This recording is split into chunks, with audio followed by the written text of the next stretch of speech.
We have center Zach Frazier. Questions for Zach? Go ahead, Drake. So, Zach, game week. I mean, does anticipation kick up? I mean, you've been doing this a while. Do you still get excited game week? Obviously, game day, I assume. Yeah, I'm tired of hitting our own people, so it's definitely exciting. And now that this week has started, it's real now, so it's really exciting. I'm excited for this weekend. How much you know about Penn State? I mean, you grew up in this area, never played them. Obviously, it's not the same deal as a backyard brawl, but Penn State's kind of Penn State around here, isn't it? Yeah, it's kind of a regional rivalry. I guess it was an old rivalry, but yeah, I grew up kind of watching them from afar. Not really like a big fan. I was always a West Virginia fan, obviously, but yeah. What's some of your memories of Penn State? What do you remember about them? Really just watching night games and whiteouts like we're about to play in, so that's definitely going to be exciting. Growing up watching those games as a kid and then getting to finally play in it. Give me a scouting report on Penn State. What have you seen on film? It's a very fast defense. They move a lot. They're very athletic. When you say move a lot, they stem or they just not where they're supposed to be, or what do you mean by moving? Yeah, the D-line, they do a really good job of slanting and getting vertical. A lot of movement.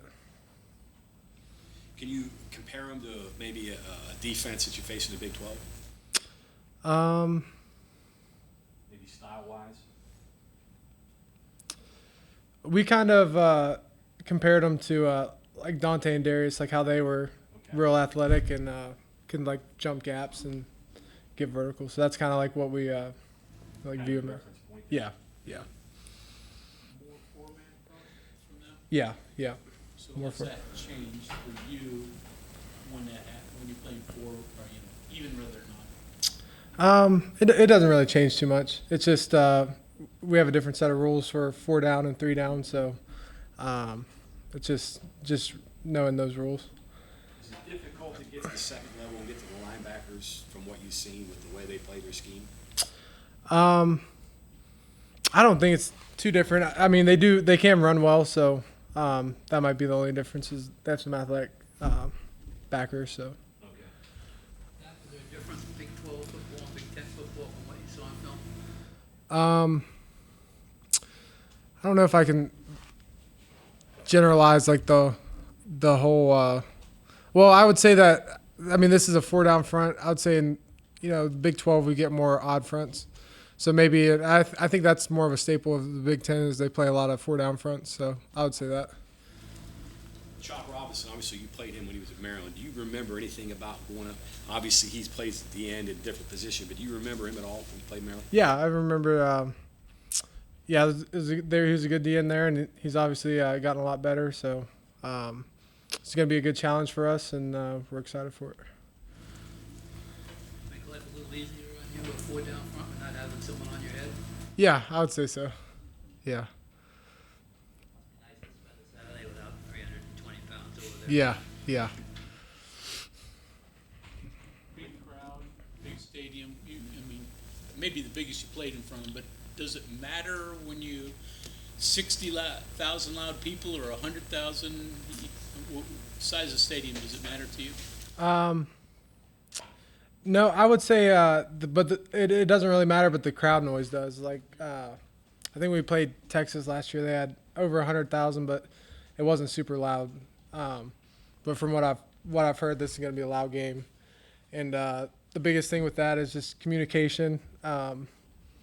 With each other when you can't hear the person next to you. So that's what I'd say the biggest challenge is for that. Can you prepare for that? I mean, last week talked about playing music loud at practice. Yeah. We just got done with we did both scout periods in the indoor, and we had, I think every speaker we have blasting music. So it was similar. It probably still wasn't as loud as it's going to be, but it was pretty good still because still kind of hard to hear the person next to you, but you can still hear them. But it was good practice. Outside of pumping in music, though, you're like, say, unlike last year with JT, you're going in with a quarterback that's not experienced this type of environment before. Is there anything that you can say or do besides just pumping in music? Because I'm sure that can't be enough to simulate what they're going to deal with. And Yeah. if the cues are wrong, that can ruin the whole. I would say, we're just doing, the best we can to simulate it, but it's definitely not going to be exactly what it's like. Does it in any way almost become a little bit of like you're coaching during the game a little bit because they haven't done this before? I would just say I'm just going to try to, keep them level-headed and, just keep them calm and, know that it's okay. This is what happens. Like, just not going to let them get, just keep them in check kind of. What are your keys? What do you have to remind yourself when you're playing in a loud environment like that? Like to over-communicate, make sure, Not over-communicating? no, Over-communicate? yeah, like be loud, obviously. And, like if I tell something to the guard's got to turn to the tackle, tell the guard what I said. Just kind of make sure we're all on the same page. Okay. The quarterback doesn't give you a verbal snap count, does he? Sometimes it's You could go even if you had your plugs in or something. yeah. We sometimes go on the clap, so and that's normally easier to hear in loud stadiums. And, different subject. What's an upset? What makes an upset? Every year some team that's unranked beats the number 7 team in the country? How does that happen? I think it's just from doing our job and executing our game plan and just carrying out what we planned and can't have errors. Errors will kill us. So as long as we play a pretty sound football game, I think that's how upsets are executed. Zach, give me an evaluation of the line and how you performed at camp.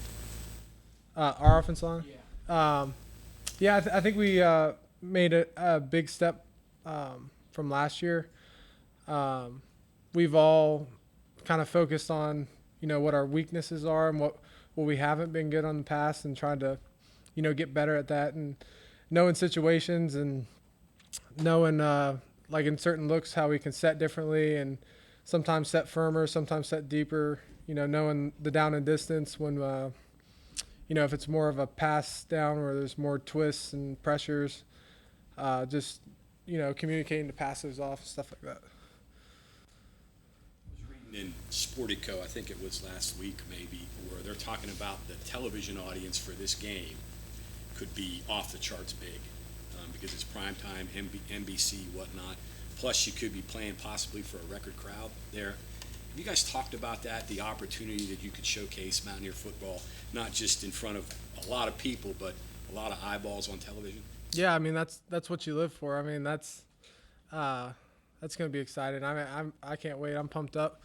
But a night game, primetime television. I mean, that's as big as it gets. So definitely excited for that. So when you say exciting for you, you don't seem like a guy that gets super jacked up. So what's exciting for you? Do you sleep okay? What are your problems for you when you get excited? Yeah, I sleep okay. I'm just excited to get the first hit out of the way and just get out there and play. I really enjoy it. So You think some of the games that you played at Oklahoma a few years ago, Texas, has kind of prepared you for this environment you're going in? I feel like it helps. Just it's not like not the first time we're going to be in a loud stadium. I think being kind of used to it, it definitely helps. Whereas before, like my first time playing in it, it was definitely different. What did you learn from that? Upset part again. What's that? Let me go back to the upset idea. Would you rather be an underdog than go into a game favored? Yeah, I like being an underdog. I think I like when people doubt us. I think that kind of fuels me at least when someone says I can't do something. That makes me want to do it. So that's just kind of how I am. What did you learn from those games that you played in those environments? What did you take from it?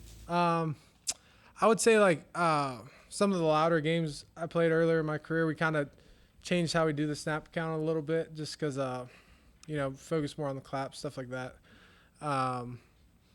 Just because it is harder to hear, like the quarterback's voice and stuff like that.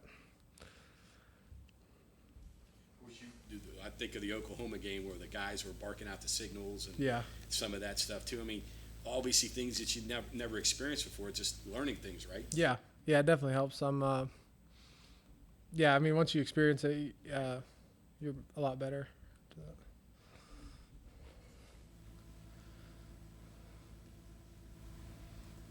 Okay, anything else for Zach? All right, thank you very much. Thank you.